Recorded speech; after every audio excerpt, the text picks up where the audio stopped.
పోలీసులకు ప్రతిపక్షం అధికార పక్షమని ఏది ఉండదు అంటున్నారు తెలంగాణ నూతన డీజీపీ శివధర్ రెడ్డి. తమకు అందరూ ఒకటే అని ప్రజల పక్షాన ఉంటూ ఫ్రెండ్లీ పోలీసింగ్ అమలు చేస్తాము అంటున్నారు.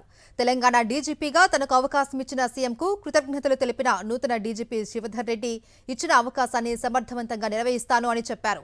ఇంటెలిజెన్స్ లో ఎస్పీ స్థాయి నుంచి డీజీ స్థాయి దాకా పనిచేశాను అని, తెలంగాణ రాష్ట్రంపై పూర్తి అవగాహన ఉంది అన్నారు. గతంలో అధికారులు చేసిన ప్రాక్టీస్ అంతా తీసుకొని ముందుకు వెళ్తాము అన్నారు. రాష్ట్రంలో డ్రగ్స్ నిర్మూలన కేవలం పోలీసులతోనే సాధ్యం కాదు అని, ప్రజల నుంచి కూడా పెద్ద ఎత్తున సహకారం కావాలి అంటున్న నూతన డీజీపీ శివధర్ రెడ్డితో మా ప్రతినిధి అమర్ ఫేస్ టు ఫేస్ చూద్దాం.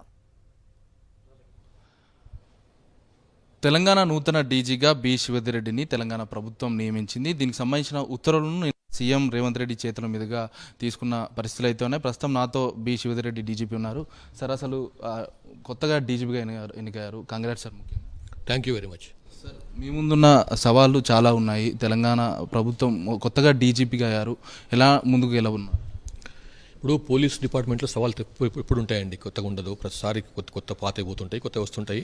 దాని తగ్గట్టుగా ఎప్పటికప్పుడు మనము ఆ సవాళ్ళను ఎదుర్కొనేటట్టుగా మన స్కిల్స్ని డెవలప్ చేసుకోవటము, మన టాలెంట్ పెంచుకోవడమే మెయిన్గా ఉంటుంది. కాబట్టి పోలీసులో శాఖలో సవాళ్ళు ఎప్పటికీ ఉంటాయి. బట్ తప్పకుండా మేము డీల్ చేస్తూనే ఉంటాము. కొత్త సవాళ్ళు వాళ్ళని హ్యాండిల్ చేస్తాం. తర్వాత మనకు ఈ ట్రెడిషనల్ క్రైమ్స్ పోయి కొత్త క్రైమ్స్ వస్తున్నాయి. ఆ కొత్త క్రైమ్స్ కూడా మనం ఏ రకంగా హ్యాండిల్ చేస్తున్నాము, ఏ రకంగా వాటిని నివారించేందుకని చర్యలు తీసుకుంటాము, దానిపైన దృష్టి పెడతాం. తప్పకుండా తెలంగాణ పోలీస్కి అయితే మంచి పేరు ఉందో దాన్ని మేము నిలబెడతాం. తెలంగాణ పోలీసులకు హెడ్ ఆఫ్ ది బాస్గా అయ్యారు. ప్రస్తుతం మీ ఫీలింగ్ ఎలా ఉంది? బాగుంది, సంతోషంగా ఉంది. ఎందుకంటే హైదరాబాద్లో పుట్టిన వాడిని, నేను తెలంగాణ వాసిని. కాబట్టి నేను పుట్టిన రాష్ట్రానికి నేను డీజీపీగా కావటం నాకు చాలా సంతోషకరమైన విషయం. సీఎం ముందు ఎలాంటి అంశాలను ముందుంచారు? డీజీపీగా మీరు వచ్చారు కదా, ఇప్పుడు ఆల్రెడీ ప్రభుత్వానికి చాలా క్లారిటీ ఉంది. ఆనరబుల్ సీఎం గారికి చాలా క్లారిటీ ఉంది. పోలీస్ ఫోర్స్ని చట్టబద్ధమైన చట్ట వ్యతిరేక కార్యక్రమాలని పూర్తిగా అనుదొక్కాలని చెప్పి ఆయనకుంది. పోలీస్ ఫోర్సు ని పూర్తిగా చట్టబద్ధమైన కార్యక్రమాలకి ఉపయోగించాలి. క్రైమ్ని కంట్రోల్ చేయాలి. మామూలుగా మనం రూటీన్గా ఉండేటువంటి లా అండ్ ఆర్డర్ని ప్రాపర్గా మెయింటైన్ చేయాలి. తర్వాత కొత్త క్రైమ్స్ని ఎప్పటికప్పుడు మన శక్తి సామర్థ్యాలను పెంచుకొని ఆ కొత్త క్రైమ్స్ని మనం అడ్డుకట్ట వేయాలి. అట్లనే ప్రజలతోని మంచి సంబంధాలు పెట్టుకోవాలి. ముఖ్యంగా తెలంగాణ పోలీసులు అంటేనే పొలిటికల్ పార్టీలకు ఒత్తాసు పలుకుతారని కొంత అపవాద ఉంది. దాన్ని ఎలా తొలగిస్తారు సార్? మన పోలీసింగ్ చట్టబద్ధంగా చేసినప్పుడు ఎవరి ప్రెషర్స్కి, ఎవరి ఫోర్స్కు లొంగకుండా ప్రాపర్గా చేసినప్పుడు ఆ అపవాదం రాదు. కానీ ఇప్పుడు ఈ ప్రభుత్వంలో ఇట్లాంటి ఈ పార్టీ ఆ పార్టీ అనకుండా, ఈ పక్షము ఆ పక్షం అనకుండా అందరికీ సమానంగా న్యాయం చేయమని చెప్పి ప్రభుత్వం మాకు ఆదేశాలు ఇచ్చింది. దాని ప్రకారం మన ఉద్యోగ బాధ్యతలు నిర్వహిస్తాం. ముఖ్యంగా సాధారణ నేరాలు అనేది చాలా తగ్గిపోయాయి. సైబర్ నేరాలు విపరీతంగా పెరిగిపోయాయి. ఇప్పటికే సైబర్ సెక్యూరిటీ బ్యూరోని కూడా ఏర్పాటు చేశారు. కొత్తగా ఎలాంటి ముందుకు తీసుకొచ్చే అవకాశం? ఈ సైబర్ సెక్యూరిటీ బ్యూరో మీకు తెలుసు, ఆల్రెడీ మన రాష్ట్రంలో ఎస్టాబ్లిష్ అయి ఉంది.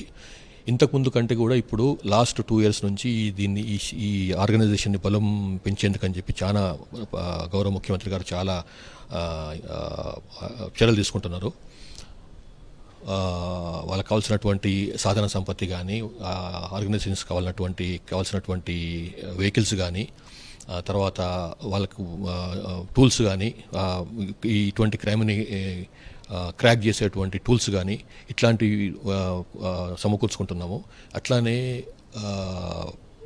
నెంబర్ ఆఫ్ పీపుల్ వర్కింగ్ అక్కడ పనిచేస్తున్నటువంటి పర్సనల్ సంఖ్య కూడా పెంచుకున్నాము. సో దాంతో ఈ రకంగా మనం ఎప్పటికప్పుడు ఈ ఆర్గనైజేషన్ని బలోపేతం చేస్తున్నాం. కాబట్టి మరి ముఖ్యంగా లాస్ట్ 2 years నుంచి తప్పకుండా మాకు నమ్మకం ఉంది, రానున్న రోజులలో బాగా కంట్రోల్ చేయగలుగుతామని. తెలంగాణలో ఛత్తీస్గఢ్ బార్డర్ ఆనుకుని ఉంది, మావోయిస్టుల వ్యవస్థ ఎక్కువగా ఉందనేది అంటున్నారు. తెలంగాణ పోలీసులుగా ఏం చెప్పబోతున్నారు సార్? మావోయిస్ట్ సమస్య చాలా తగ్గిపోయింది.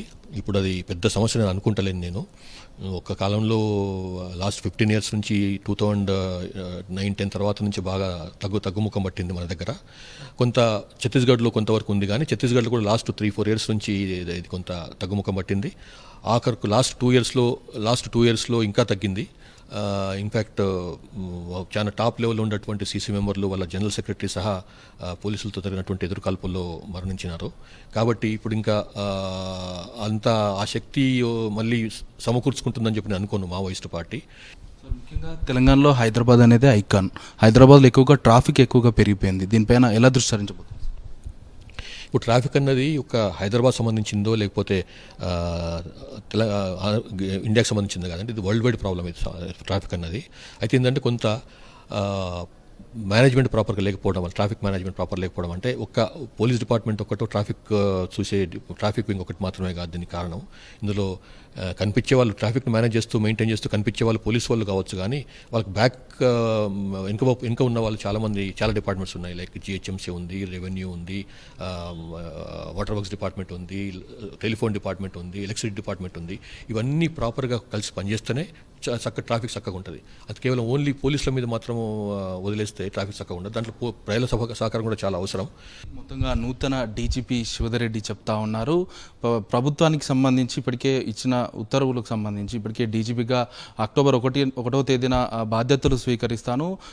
బాధ్యతలు స్వీకరించిన తర్వాత తెలంగాణలో ఫ్రెండ్లీ పోలీసింగ్ అమలు చేయడంతో పాటు ప్రభుత్వానికి, పోలీసులకు, ప్రజలకు మధ్య ఒక వారధిగా నిలుస్తాము. ఫ్రెండ్లీ పోలీసింగ్తో పాటు ముఖ్యంగా ఈ విషయానికి సంబంధించి పోలీసింగ్ అనేది ఎవరికి చుట్టం కాదు, పొలిటికల్ కానీ ఇటు పబ్లిక్ గానే ప్రజలకు సేవ చేయడానికే ఉన్నామంటూ కూడా శివధర్ రెడ్డి చెప్తా ఉన్నారు. కెమెరా పర్సన్ సుధీర్తో అమరేందర్ రెడ్డి, సాక్షి టీవీ, డీజీపీ ఆఫీస్ నుండి.